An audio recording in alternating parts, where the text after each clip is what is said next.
Hey guys, welcome back to We Watched a Movie. I am Mike, and today we are reviewing a movie called Arcadian, although I still don't know why it's called that. It's going to be completely spoiler-free because this comes out tonight in select theaters. And what I mean by that, it's not the really crappy version of select theaters where it's only playing in like LA and New York, and then the rest of us are going to have to wait. And by the way, it's coming out on Shudder sometime later this year as well, but it may be playing in your area. It's actually playing at a theater at the Regal only around our parts, so you might get a chance to see it, and that's good because I do recommend you see this movie. Basically what it is, if you could take the concept of A Quiet Place and mix it with the concept of the TV show From, which if you don't know that show, it's basically, in a nutshell, it's a show, we did a whole review for it, where monsters come out at night and they eat people. So you can take the Quiet Place storyline of the post-apocalyptic stuff and the esoteric family stuff going on, mix it with that storyline of the monsters coming out at night, and in this case, they're doing it to cleanse the earth of the pollution, which is weird because they mention that more in the trailer than they even do in the actual movie. But that's aside from the point. But it's those two things mixed with Nicolas Cage and yet another indie horror movie. And I recommend you see it, and we'll get to why. But Nicolas Cage is so weird, man. He's crafted this little piece of the mountain for himself. Just a little spot over here for himself where normally actors will get in this position where they're doing a lot of direct-to-DVD work or indie films and things like that. And they're just cashing it in for a paycheck. And he's had those movies too. I'm not saying he cashed it. I'm just saying they were so bad it didn't even matter.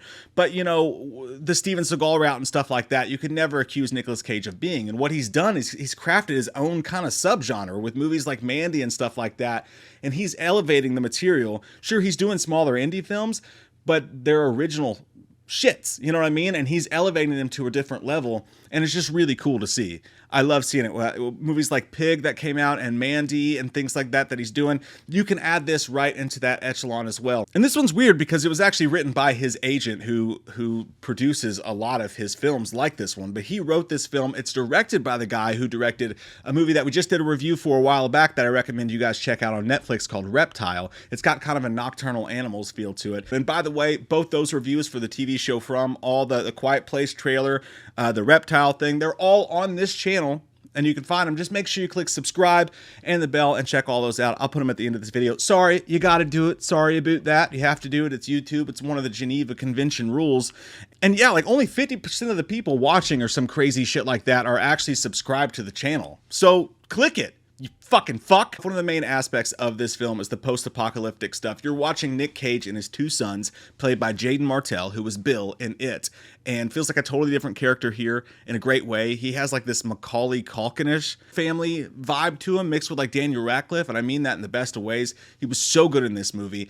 And also Maxwell Jenkins, his brother, who plays the other son that Nick Cage has raised from babies in this post-apocalyptic universe. They're both so damn good. It doesn't feel like you're watching teenagers. It's not like a Finn Wolfhardy, like nothing against him, but they don't feel like teenagers. And because they've grown up in this aspect, they feel like adults. Whenever these kids are hardened and they've lived this life. But their relationship, just the three of them, is so good. And for those people who are wanting to watch like a crazy Cage horror film, you might be a little bit disappointed in that respect, because at some point in the film, he really does take a back seat to these two. But I'm telling you, they're so good in the movie, and all the acting's so good in the movie that it's worth it. And Cage still gives you stuff to chew on too. In the first half of this movie, when you're seeing his dynamic with them, it's really cool. It's kind of like Mel Gibson in Signs. He's not, like, you know, forcing mashed potatoes down his throat and crying at the dinner table or anything like that. But there is some scenes like that where you really get the idea of their relationship, and they're pretty cool. Watching him be this version of a dad to these kids is pretty interesting to watch. And then just up the road, like there's this little sort of compound where these people are more rich and they've got more workers working for them, and they're in a lot better of a situation. One of the kid goes up there every once in a while to try to flirt with the girl, played by Sadie Soverall, who's also really good in this movie. I can't say enough about the acting in this film. Everyone and their characters, when it comes to the writing, has something interesting about them, and they just did such a great damn job from the opening to the ending of this movie. The characters had decent dialogue, they had decent depth to them. It's definitely the kind of thing you're missing in movies like we've seen with like Imaginary and Night Swim from Fuckhouse. And then finally, the third and biggest thing of all, right, is the monsters that come out at night. And this was a damn trip. I was all over the place with this shit. Because on one hand, yes, they, from a certain perspective, they do kind of seem like they're going to be, you know, Demogorgon-ish, A Quiet Place alien ripoffs. And that is there in some aspect. And with poor CGI.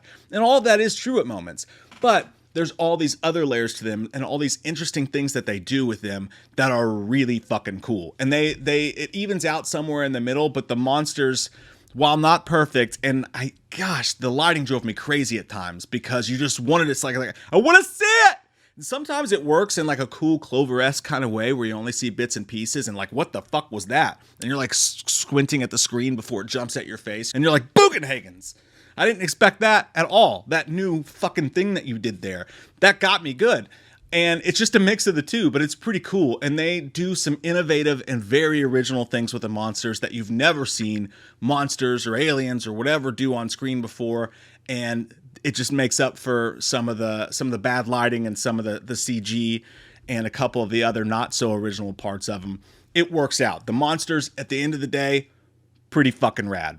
And it's a lot like Mimic, at certain points. You do end up seeing it enough to satisfy you. But there are those moments, like watching the movie Mimic, when you're like, what the fuck, Thomas? And they did a great job with the cinematography and the direction and the camera work of the movie and making it not feel so low budget. They got away with some stuff and they tried some new experimental things and it was kind of cool. Specifically one scene that I'll say it involves an explosion and a household appliance. And fuck me, that was rad. That was so well done. And it was I've never seen anything like it shot that way. I think Ryan Reynolds buried mixed with Armageddon. Just a really cool moment. And if you've seen it, you know what I'm talking about. Just hardcore Henry-esque, really well done shot. And speaking of Cloverfield, again, if they wanted to repackage this and call it a Quiet Place movie that just takes place on a different part of the continent with maybe some reserves that they sent down that have different abilities and different weaknesses, you could literally make a case that this could be a Quiet Place sequel. And I'm not shitting you on that. And that's a good thing or a bad thing depending on how you take it, but it's kind of interesting to me to think of it that way.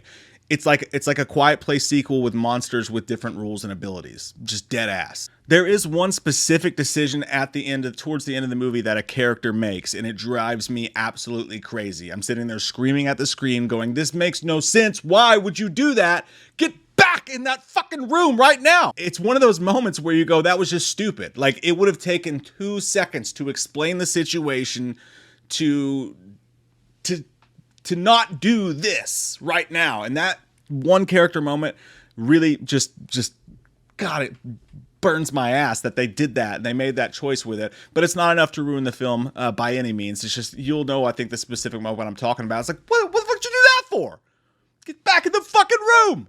And I just think it could have been written in a way where you could have gotten a lot more use out of that moment than how they did it. But apart from that, I'm going to give Arcadian a 7 out of 10 for sure. I think that, have we seen this type of movie before? Absolutely. But if you're into alien invasion movies or monster invasion movies and you want more of a Quiet Place type stuff, and if you're into creature features and stuff like that, then absolutely you have to watch this movie just to check out all the intricacies of these creatures and the weird fuck shit that they do.